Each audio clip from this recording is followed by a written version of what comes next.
It's Friday today, which means it's time I go over a lot of the new hot takes that you guys have given me.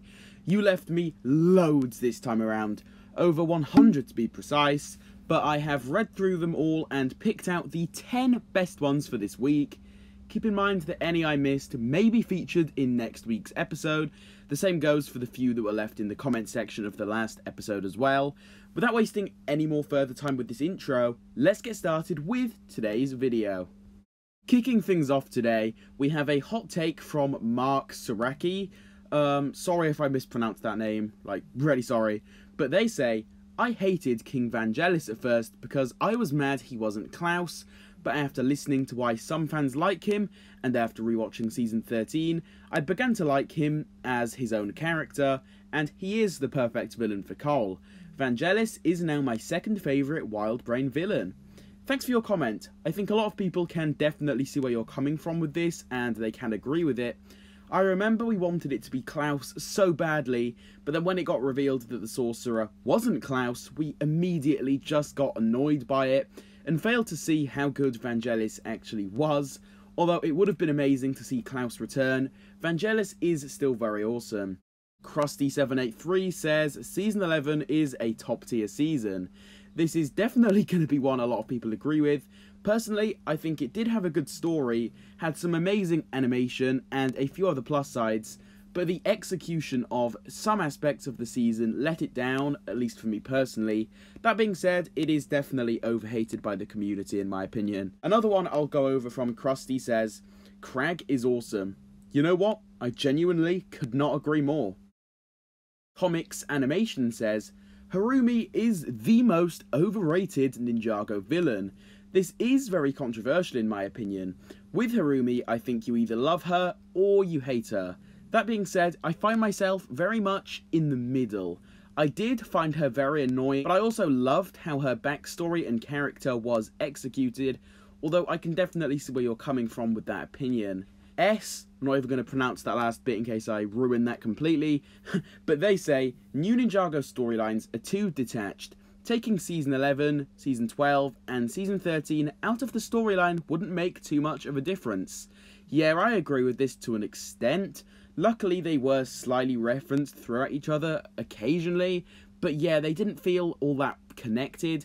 Luckily though, I think moving forward, we are going to start seeing a bit more of that. Seabound and the Island was definitely a good start to what will hopefully end up being a running trend in the future. The Sweetness of Life says, Lloyd X Therapy is the superior Lloyd ship. No idea what that is, but okay, fair enough. Next up, Hennick says, Ninjago does not need a space season. It should go back to basics, like a show about ninja. Yeah, this is an interesting take. While part of me still really wants a full space-themed season, I can also completely understand where you're coming from with this. Thanks for the comment. Nick the Brick says, Kyla is actually a decent ship. It just needs a little more development. Yeah, I agree that it's a good idea in concept, we just need to see a lot more of it. Then I'll be ready to fully decide if I personally like it or not. But hey, that's just me. David Brick Productions says, Tournament of Elements is extremely overrated. This is definitely one people are going to disagree with. Personally, I like Season 4, but I do find certain parts of it to be, well, as you said, extremely overrated. So, honestly, I half agree, half disagree with this one. However, it is definitely a very interesting hot take. The Supreme Leader says, I hate the Only trilogy because I hate the idea of bringing back Garmadon. This is a very lazy idea, they just repeat the arc in the first few seasons. Definitely a hot take here. I agree that the very watered down idea of the arc is unoriginal. However, if you also take into account what they did with Garmadon's arc in the Oni trilogy, yeah, I don't think it's lazy at all. In fact, I think it's the complete opposite personally. And then finally for this week's episode, we have a hot take from Big Stupid. Great username, by the way. They say, Dread on Arrival is not that good of an episode. To be honest, I've never really thought about it much. All I'll really say is that I think it's a fine episode. It's good for what it was in my opinion, but yeah, that's really it.